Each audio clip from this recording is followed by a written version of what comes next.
hoy fue una muy fructífera reunión, una reunión respetuosa, una reunión decente, una reunión caballerosa y además una reunión muy nutritiva en cuanto a los resultados que de allí se obtuvieron. Así que yo tengo la convicción, la íntima convicción de que a más tardar a finales de esta semana, a comienzos de esta semana, ya nosotros podríamos tener un documento de trabajo para discutir, aprobar, firmar y presentar ante el Consejo Nacional Electoral.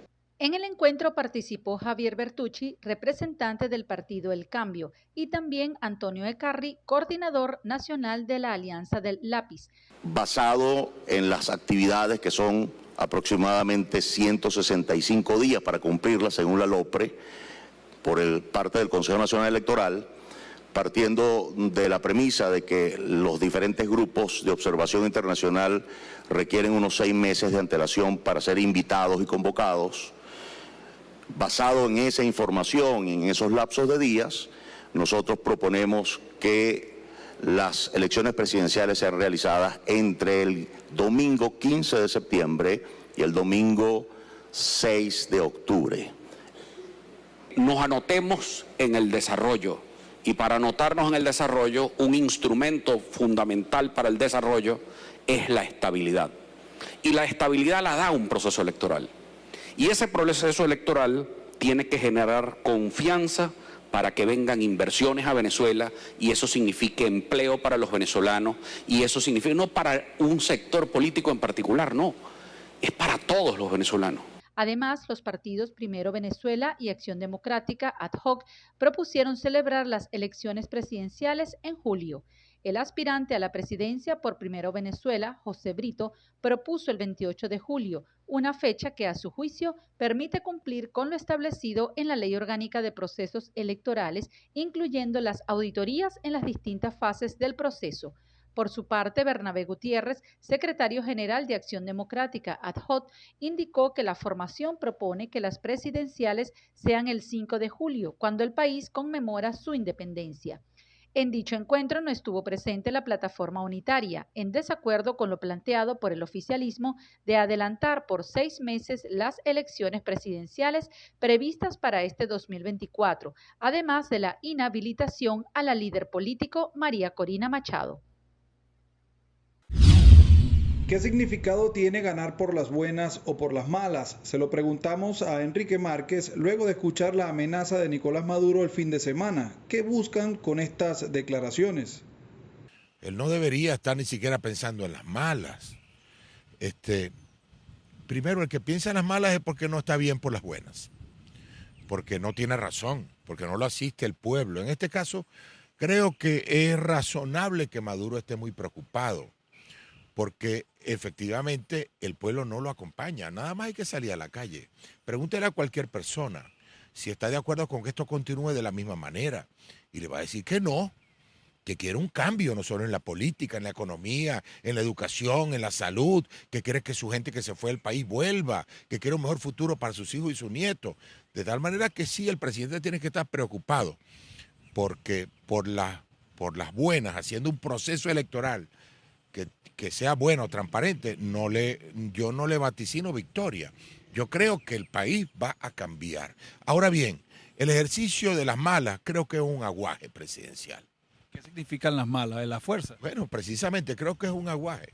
Por su parte, el politólogo Luis Toti Medina dijo que este mensaje tiene 3 lecturas.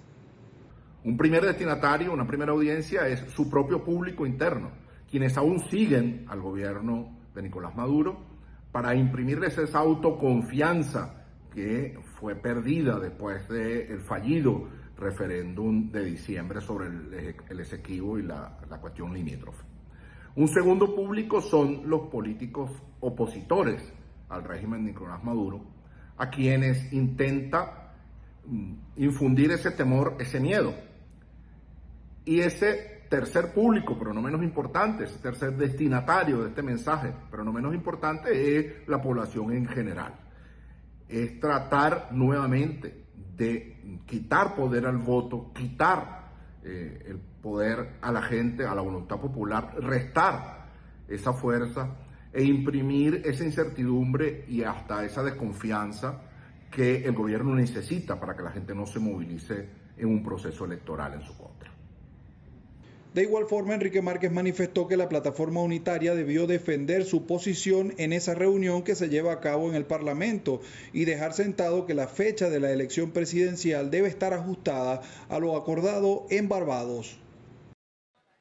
El ex rector del Consejo Nacional Electoral, Enrique Márquez, dijo que no se puede cometer el error del año 2018 dejando sola la elección presidencial. Se debe presentar María Corina Machado u otra persona para que participe y sea la opción de los venezolanos. En la información desde Caracas, Fernando Tineo para BPI TV.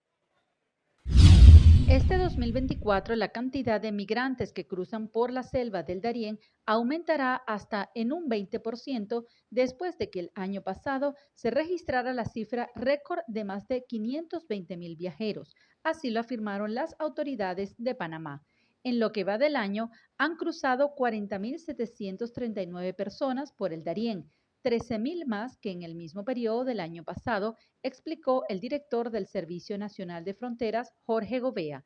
Además, las autoridades advirtieron que seguirán haciendo esfuerzos para deportar y señaló que el año pasado salieron del país por esa vía legal más de 300 ciudadanos colombianos, que la mayoría tenían récord criminal y estaban ingresando a Panamá a través del Darién. Asimismo, expulsarán a quienes posean antecedentes penales, incumpliendo el perfil humanitario requerido para que sigan su camino hacia el norte del continente. El rey británico Carlos III ha sido diagnosticado con cáncer. En un comunicado, la Casa Real Británica explicó que el tumor de tipología no especificada le fue descubierto en un reciente proceso quirúrgico para tratar un agrandamiento de próstata a finales de enero. Durante el reciente proceso hospitalario del rey para un agrandamiento de próstata benigno, se descubrió un asunto de preocupación diferente. Las pruebas diagnósticas subsiguientes han identificado una forma de cáncer, señala la nota.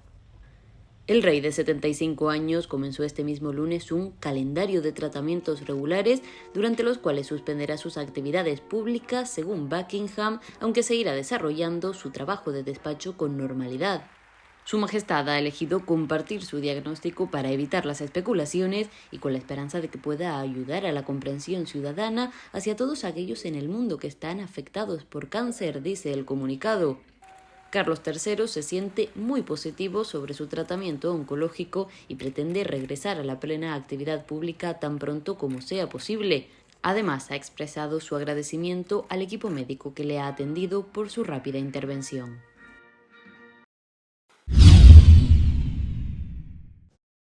A 14 días de la detención arbitraria y desaparición forzada en ese momento de estos ciudadanos, al día de hoy se mantiene la misma situación, a pesar del esfuerzo del equipo de defensa, de sus familiares, que hemos recorrido todos los tribunales que tienen que ver con la competencia del caso que nos ocupa, en donde se nos ha negado reiteradamente información al respecto.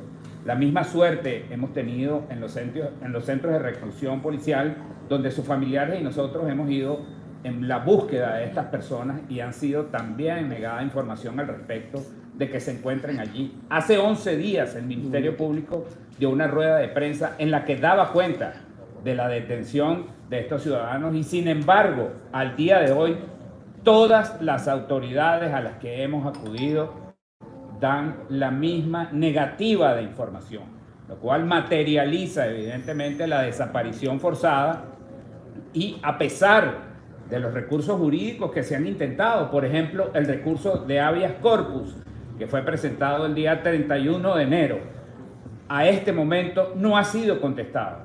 Y el tribunal que conoce de la causa, segundo control del Palacio de Justicia, que tiene competencia en materia de terrorismo, que debe dar una respuesta, simple y llanamente no da despacho el día de hoy, cuando se vence este recurso de amparo que no ha sido contestado.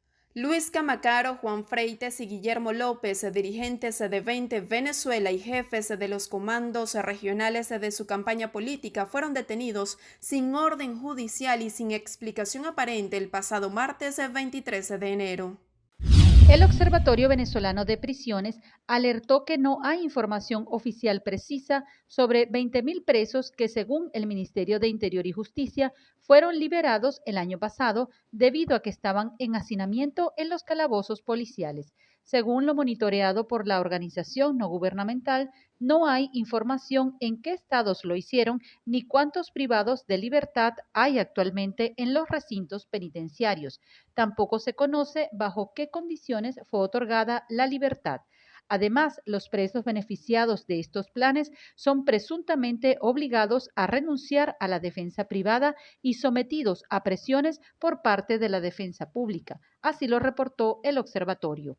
A su vez, la organización advirtió que la liberación de los 20.000 presos no resolvió la problemática de hacinamiento y que aún son miles los prisioneros que están en condiciones que calificaron de inhumanas y degradantes en celdas en las que no deberían permanecer durante más de 48 horas, según lo establece la Carta Magna.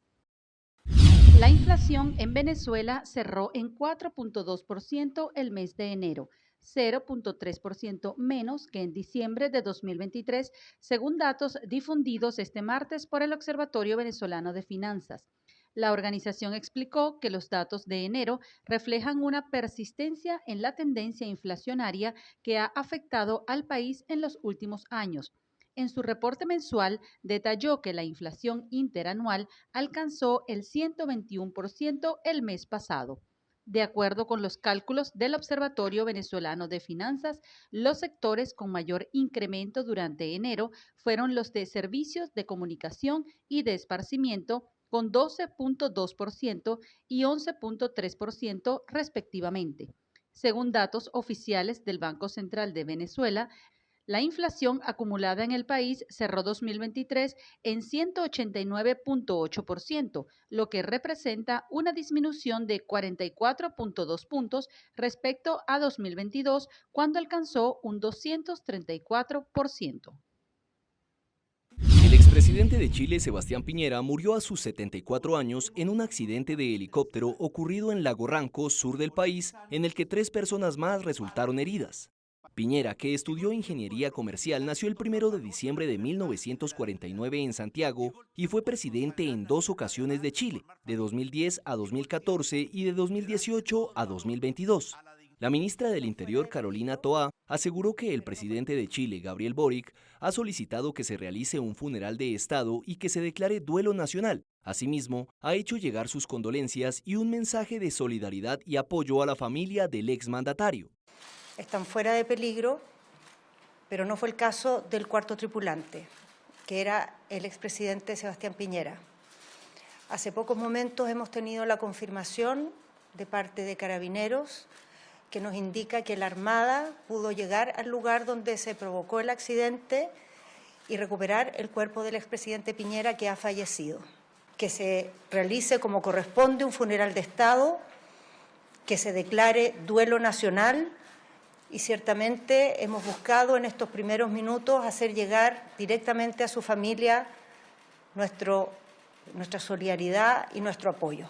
Miembros de los diferentes equipos de rescate trabajan en la zona de Lago Ranco para confirmar los motivos del accidente del helicóptero que pertenecía al fallecido expresidente Sebastián Piñera.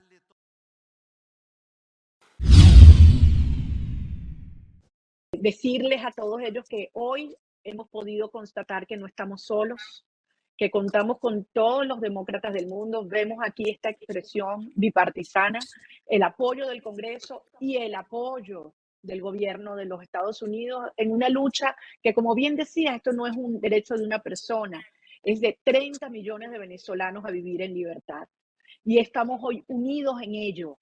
Y nosotros que hemos logrado despertar y unir a Venezuela, logramos unificar a todas las fuerzas opositoras, logramos conseguir un liderazgo con legitimidad. Sabemos que ahora nos toca la parte más difícil, pero vamos a crear todas las condiciones para que Maduro entienda que su mejor opción es negociar una transición a través de unas elecciones limpias, libres, competitivas, en las cuales vamos a derrotarlo.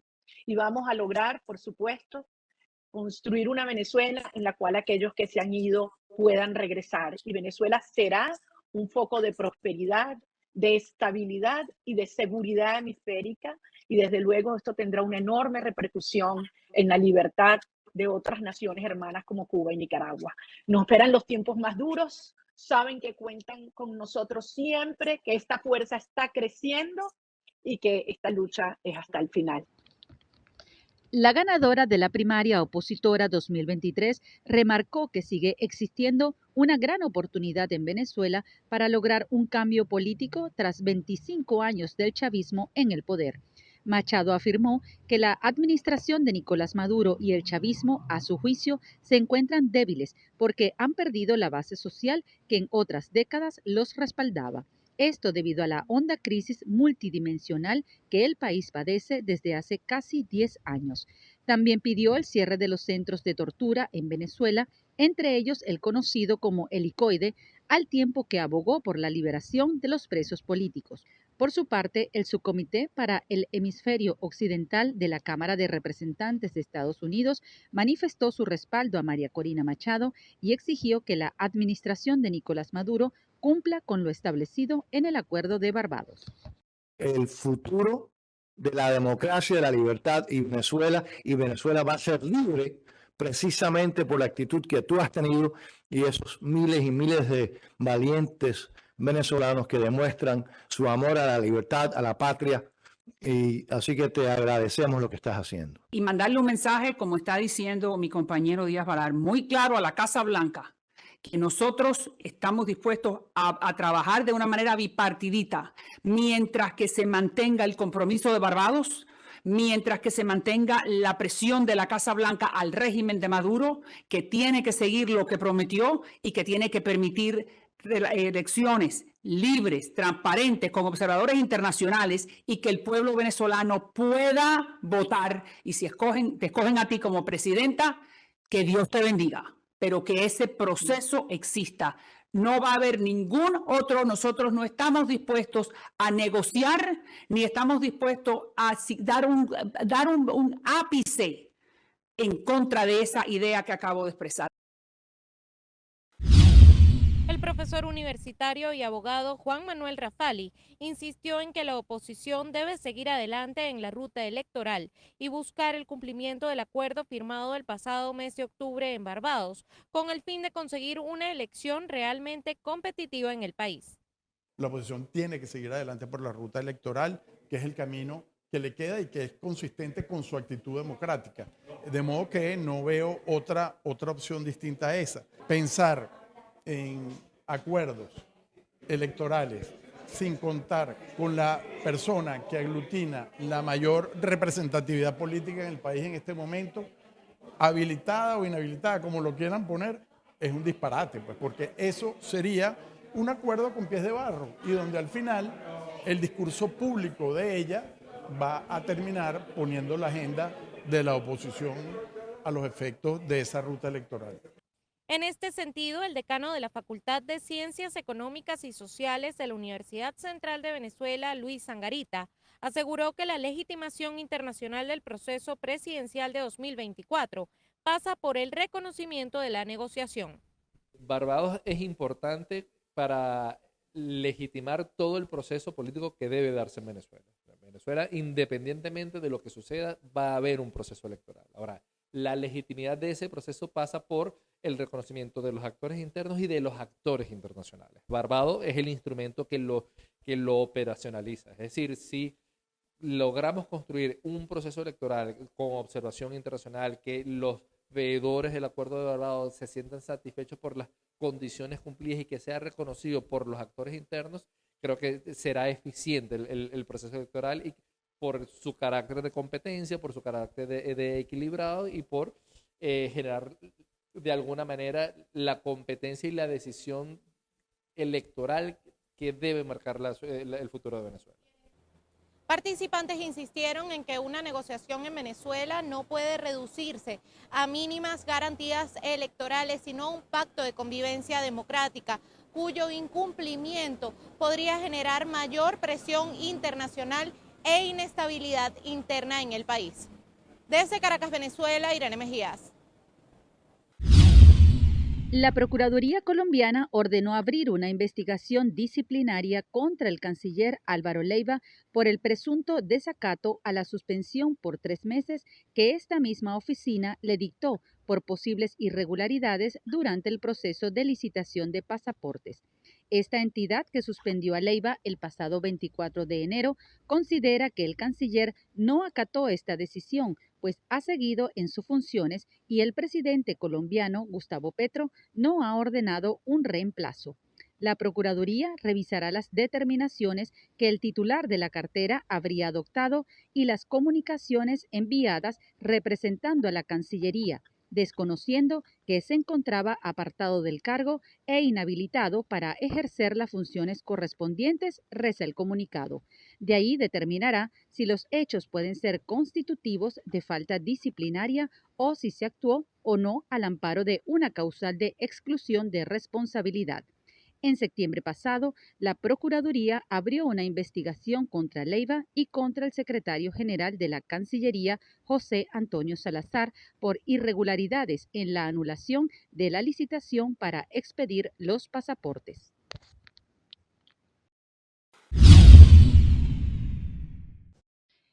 El Pleno del Parlamento Europeo condenó firmemente los ataques contra la oposición en Venezuela, en particular contra la ganadora de la elección primaria, María Corina Machado, al tiempo que consideró que es apta para presentarse a las presidenciales de 2024. Los diputados insisten en que la Unión Europea no considerará el envío de ninguna misión de observación electoral a Venezuela hasta que haya garantías claras y creíbles de que el Acuerdo de Barbados y la hoja de ruta electoral se están respetando en su totalidad. Y dejaron claro que las elecciones en Venezuela y los resultados electorales no serán reconocidos a menos que se permita participar a Machado y se apliquen correctamente las recomendaciones de la Misión de Observación Electoral de la Unión Europea de 2021. La Eurocámara lamentó los ataques, presuntas desapariciones forzadas, detenciones y órdenes de arresto contra la oposición, la sociedad civil, los defensores de los derechos humanos y los periodistas y exigió el cese inmediato de las persecuciones.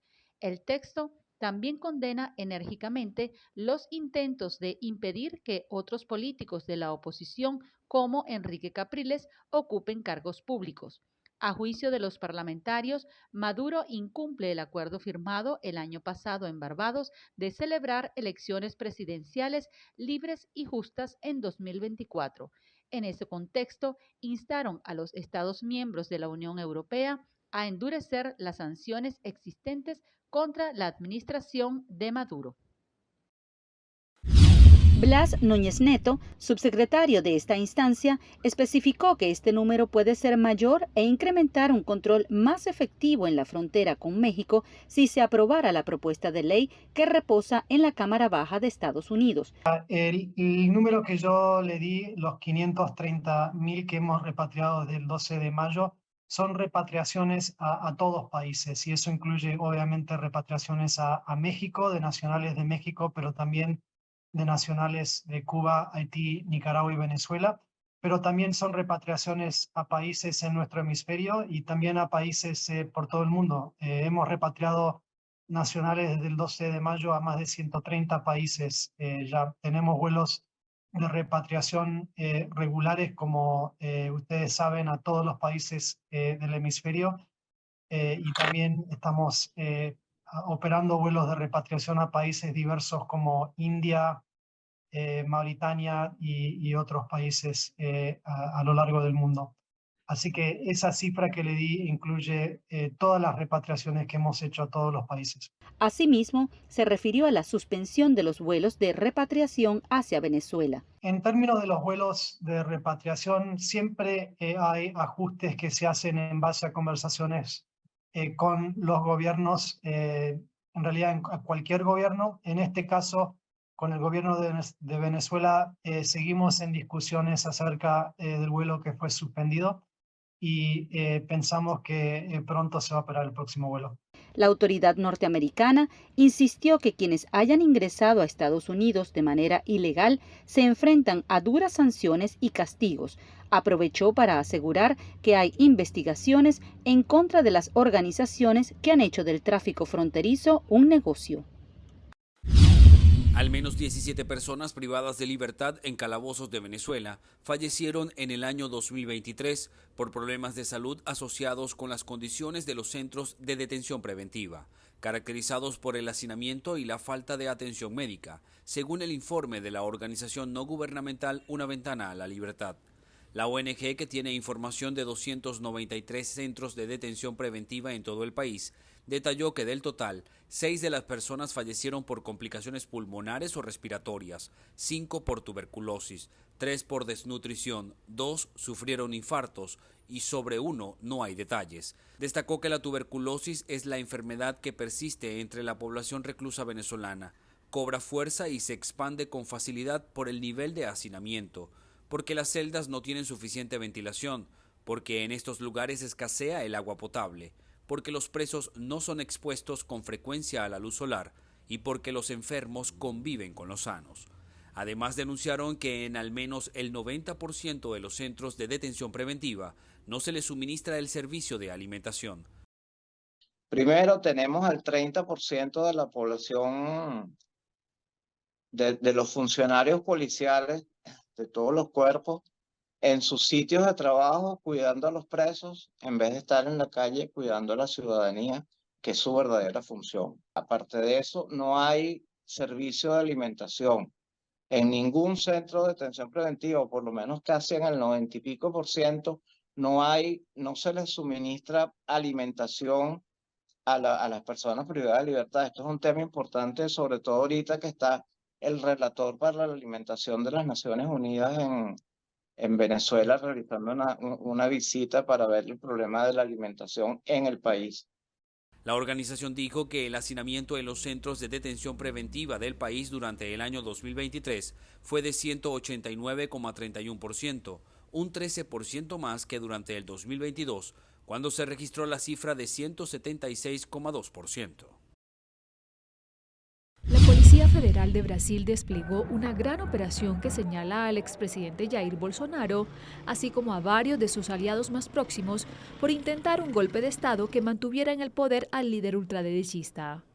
El juez de la Corte Suprema, Alexandre de Moraes, ordenó al exmandatario entregar su pasaporte en un plazo de 24 horas y le prohibió mantener contacto con otros investigados dentro de este operativo policial que cumplió diligencias en una decena de estados. La Policía Federal afirmó en una nota que busca esclarecer si los investigados integraron una organización criminal que actuó en la tentativa de golpe de Estado para mantener al entonces presidente de la República en el poder y evitar la asunción del gobierno de Luis Ignacio Lula da Silva en el poder desde el 1 de enero de 2023. Los agentes cumplieron este jueves 33 órdenes de allanamiento y 4 órdenes de prisión preventiva y además impusieron 48 medidas cautelares a los sospechosos. De acuerdo con O Globo, los 4 detenidos son Philip Martins, que fue un estrecho asesor de Bolsonaro durante su mandato, los coroneles del ejército Marcelo Cámara y Bernardo Romao Correa Neto y Rafael Martins, mayor de las Fuerzas Especiales del Ejército. La investigación apunta a que el grupo investigado se dividió en núcleos de actuación para diseminar sospechas de fraude en las elecciones de 2022 en las que Lula venció a Bolsonaro, quien buscaba la reelección, antes incluso de la celebración de los comicios. Según la policía, con esta medida buscaban legitimar una intervención militar. Hemos escuchado y sistematizado todas esas propuestas. En resumen, respetar las elecciones, exhortar una elección presidencial cuando el árbitro lo decida. Bueno, hubo fechas desde convocar en abril, mayo hasta convocar en diciembre. Al final, por consenso, se definió decir que se convoque en una fecha oportuna y que el resultado de esa fecha sea respetado, tanto la convocatoria de la fecha como el resultado electoral. Entre las propuestas está la observación religiosa internacional para las elecciones presidenciales, así como la solicitud de una campaña de inscripción en el registro electoral y un proceso de cedulación. Los diputados de la Asamblea Nacional de 2020 realizaron este viernes una jornada de diálogo con representantes del sector religioso en la sede del Palacio Federal Legislativo. Representantes del sector exportador de Ciudad Juárez, en la frontera norte de México, alertaron que diferentes autoridades de Estados Unidos anunciaron el posible cierre de 2 de los 4 cruces de carga en medio de la crisis migratoria. Según advertencias de autoridades estadounidenses, el puente Córdoba-Américas y el puente de Guadalupe-Tornillo cerrarían para el transporte de mercancías, por lo que solo quedarían el Zaragoza-Isleta y el Jerónimo-Santa Teresa. Sería un impacto económico tremendo. Se está hablando que por las tardanzas el costo aproximadamente es del 3% del valor de las mercancías. Estamos hablando que si actualmente tenemos 750,000 millones de dólares el valor de las exportaciones, calcúlele el 3%, entonces esto aumentaría a un 5% y nos está dejando fuera de mercado. La Oficina de Aduanas y Protección Fronteriza argumentó que el número de cargas que pasan por Guadalupe-Tornillo es demasiado bajo, por lo que planean cerrarlo para destinar al personal a procesar migrantes. Yo veo el puente, yo veo la aduana de Tornillo como una situación de inversión tanto nacional como extranjera. ¿Qué quiere decir esto? Que si la ciudad, su naturaleza es atraer inversión, su naturaleza es, con lo del nearshoring, traer más inversión, pues el punto neutro es, mira, tengo la aduana de Santa Teresa, tengo la aduana de Córdoba, tengo la aduana de Zaragoza y tengo la aduana de Tornillo, básicamente, estratégicamente por donde los quieras manejar. Los empresarios recordaron los daños del cierre del puente Córdoba-Américas durante 22 días en septiembre y octubre de 2023 ante el incremento del flujo migratorio para redirigir su personal a procesar migrantes. Datos de la Oficina de Estadísticas del Departamento de Transporte de Estados Unidos indican que el número de contenedores exportados por los 4 cruces de Juárez aumentaron un 68% en un año, al pasar de 49.900 en diciembre de 2022 a 72.100 en diciembre de 2023. Último día del funeral de Estado del expresidente chileno Sebastián Piñera. Figuras políticas de izquierda a derecha, así como familiares y seguidores, se despedían el viernes del exmandatario, que falleció el martes cuando piloteaba su helicóptero en el sur del país. A la ceremonia llevada a cabo en la antigua sede del Congreso, acudieron la viuda de Piñera, Cecilia Morel, y sus 4 hijos, además del gabinete completo del presidente izquierdista Gabriel Boric. Sebastián Piñera fue un demócrata desde la primera hora, rechazando la continuidad de la dictadura en el plebiscito de 1988, algo de lo que me consta, siempre se sintió profundamente orgulloso. Fue uno de los forjadores de la transición con sus éxitos, dificultades. Fue un líder resiliente que supo cambiar de guión cuando fue necesario, que encaró desafíos imprevistos y que rechazó sin complejos las tentaciones autoritarias vinieran de donde vinieran. Piñera murió el martes en la tarde de una asfixia por sumersión en Lago Ranco, donde se estrelló el helicóptero, según la fiscal regional.